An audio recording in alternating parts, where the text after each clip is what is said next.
I'd like to bring out two candidates for Freeholder. Tom Pullion and Balvir Singh. I'm Balvir Singh from Burlington Township. I'm a teacher, 10 years, graduate of Burlington City. I'm on the school board in Burlington Township. My term is ending this year, so instead of reseeking the election, I had the opportunity to put my name forward for the Burlington County Freeholder Board, and all of a sudden I went through the interview process, and I had a message, and the town chairs from the Democratic side, they listened to my message and they said, okay, we're willing to give you a chance. And then they said, you have to run with Tom Pullion, a mayor, councilman for years, school board member, and a president. So I said, okay, I will do my best to make sure that I have the right credentials to put forward to the constituents. We are presenting a vision that is inclusive of the needs of the constituents, of the towns all over. We're representing 40 towns, from Burlington Town, Cinnaminson, all the way down to the ocean, Bass River. So we plan to hit the ground running soon. We'll go to all the towns we can get to. We do need help in terms of having conversations about our candidacy for the Freehold Board. Also hosting events locally. It doesn't matter if there are 5 people, 10 people, 20 people, at local community centers, at parks, wherever you have a place, please invite us. We would love to go out there and have a conversation with the people of Burlington County. So that's what we need. Of course, the fundraisers, those things, I promise you that the Republicans will outspend us by huge margin. So, no matter how much money we raise, they'll raise even more. That's how it works.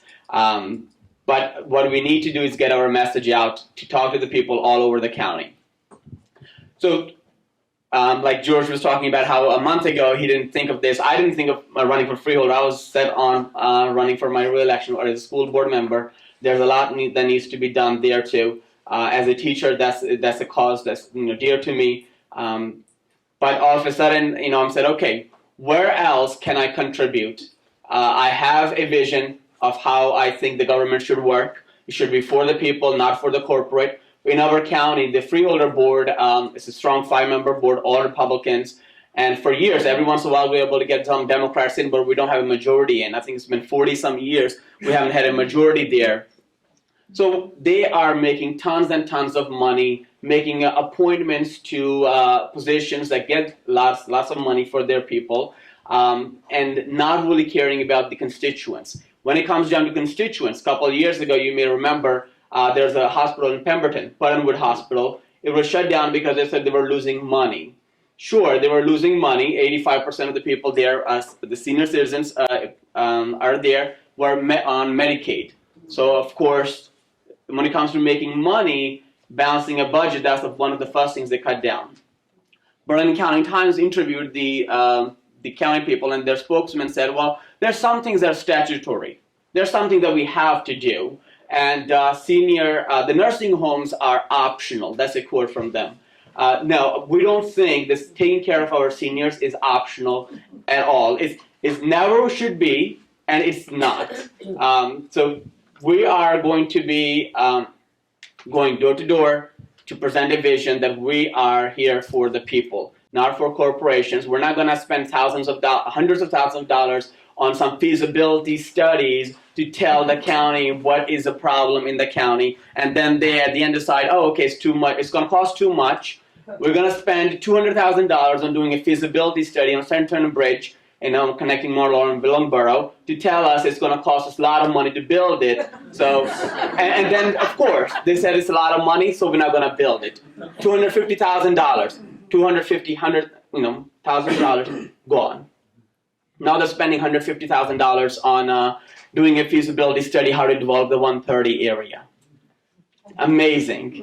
Of course, the last time they did something like that was 98. I happen to think that doing this stuff, because Tom and I both represent the river towns, and Bruce, the incumbent, and we're going against, is also from Florence. So 98, the first town that was developed after that study was Florence. There's something to be said about the corporate interests that they represent. I'm going to turn it over to Tom Pullion right now. My time is... Questions. Everybody has questions? We'll do questions at the end after Tom has spoken. Okay, thank you. And I'm here at the end anyway. So does everybody know who the straight guy is in this family? I'm the straight guy. I'm also the old guy. Okay. My name's Tom Pullion. My wife Catherine is here this evening. Catherine is a teacher. One of the things we both hold very dear is education. I wanted to thank him for some of the kind words that he gave about me, but just to give you a little bit of a background, I was the longest elected official in the history of Edgewater Park. I spent 15 years. Prior to that, I spent 5 years on the Board of Education and president of the Board of Education. I developed the first lab, computer lab, in Burlington County in Edgewater Park. The following year, we got a grant and we established that computer lab down in Burlington County, down in Burlington City, okay? So one of the qualities I think that I can speak to myself is that I think out of the box. At least people say to me that, you know, you have a gift, you think out of the box. And I think in retrospect to looking at everybody here, that's what we're actually doing here tonight, right? We're all thinking out of the box. We've all seen on the national stage what a politics as usual election has brought us. Sad to say that the individual that I loved and I wanted to see was a progressive individual. And I think we'll all agree that that individual brought out more voters, more newcomers, more people wanting to get involved than any of the other candidates in that election. And I think we all agree on that, don't we? Right? Okay. Thank you. So to kind of like build on what Balvir was saying is, we are going to bring to Burlington County progressive ideas. It's not going to be politics as usual. We've seen 40 years of that. Think for a minute. These people have controlled this county for not 10 years, not 20, 40. I had a professor in college that made a comment to our class, and it stuck with me my entire life. If you always do what you always did, you always get what you always got.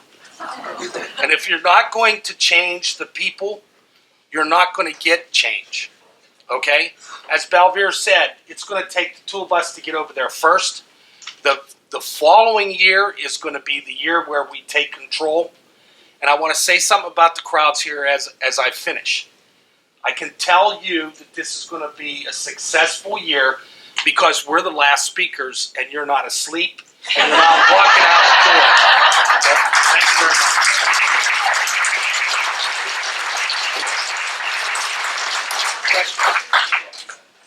Questions? Sir?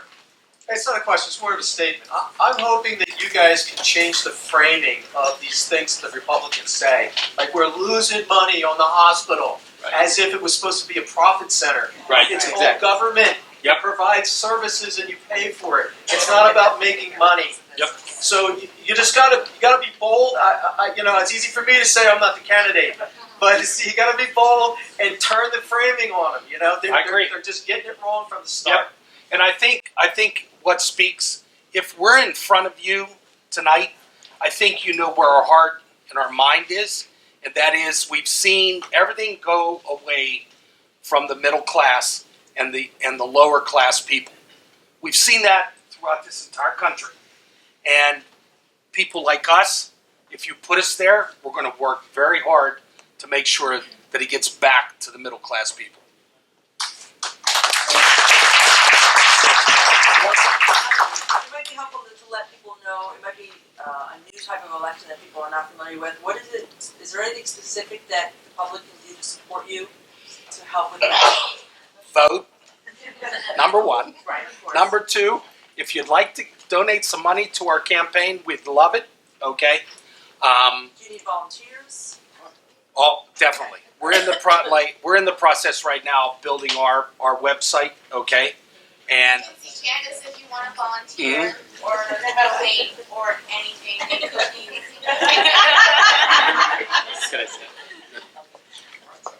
On that note, if you have a particular set of skills, please don't be shy to come forward. Let us know. Are you good at, you want to host some event, in your town, or it doesn't have to bring food or, liquor or anything. Just having some small conversations with the people.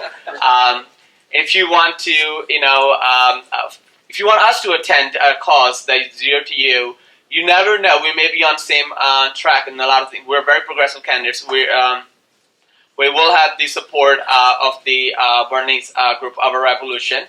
And we actually just went through the interview process. Elizabeth Warren, Senator, she has also as a group a progressive change campaign committee. We have their support. We want to make sure we go around and talk to people and hit on all the different interests of people. We're not a one-issue candidate, and we know the voters are not. So we want to make sure we talk to everybody. So please, if you have a particular set of skills, let us know. Can you briefly describe what are some of the major issues that the freeholders are addressing? Well, let's see. In a minute or less. I'll mention a few. Infrastructure, roads, bridges, that's all over. We just had a 23% gas tax, right? We want to know how much of that money is Burlington County getting, right? We have a bridge that was put out of service a couple of years ago. When are we going to fix that? Is there a plan for it?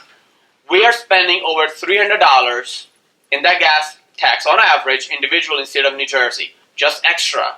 So think about the number of people that we have. That's close to $2 billion that's extra revenue going into state treasury.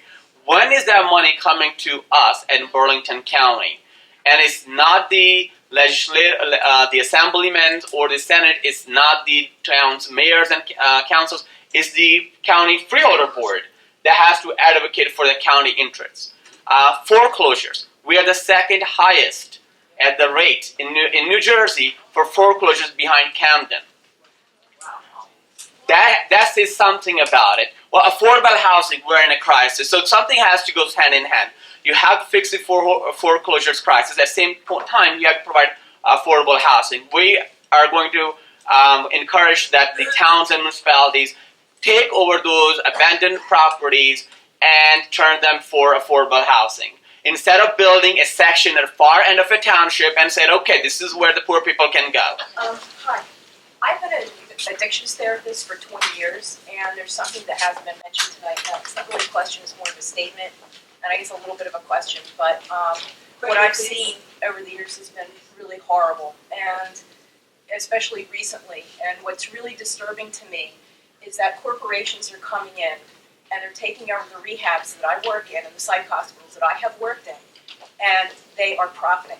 They are profiting off of people's misery, and they are making it a turnaround. We don't need any help with people, addicts coming in.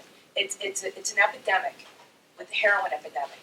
And what they're doing is they're deciding not to really give treatment now, but to make everybody comfortable, so they keep coming back. Or Treat them and street them. treat them and street them, 3 hots and a cot, and let them go. But they're making it real cushy and real nice, but the treatment is lacking. Like, well, no, confront them about it. Don't direct them. If they don't want to go to a halfway house, don't force them to do it. Really? Because they're dying by the numbers. I just want to say, I think foremost we have changed the narrative. It's an illness. It's not a disease. It's something that can be cured, and you have to.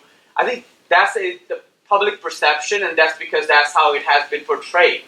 That's how you have talked about it. It's just those people with the problems. It's a segregated group that you have to label them, and it's not. But if you go around and talk to people, it's not some individuals. It's somebody's brother, somebody's sister. It's a family member. And if the insurance companies think about it, it takes a lot of money to cure it and give those,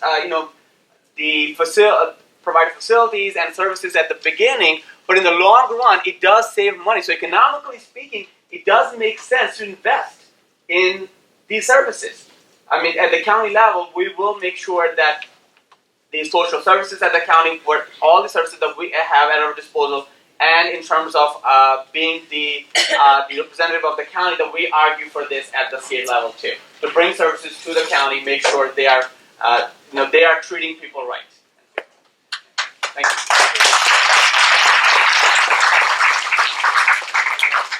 So you remember this, right? Thank you. We'll be here.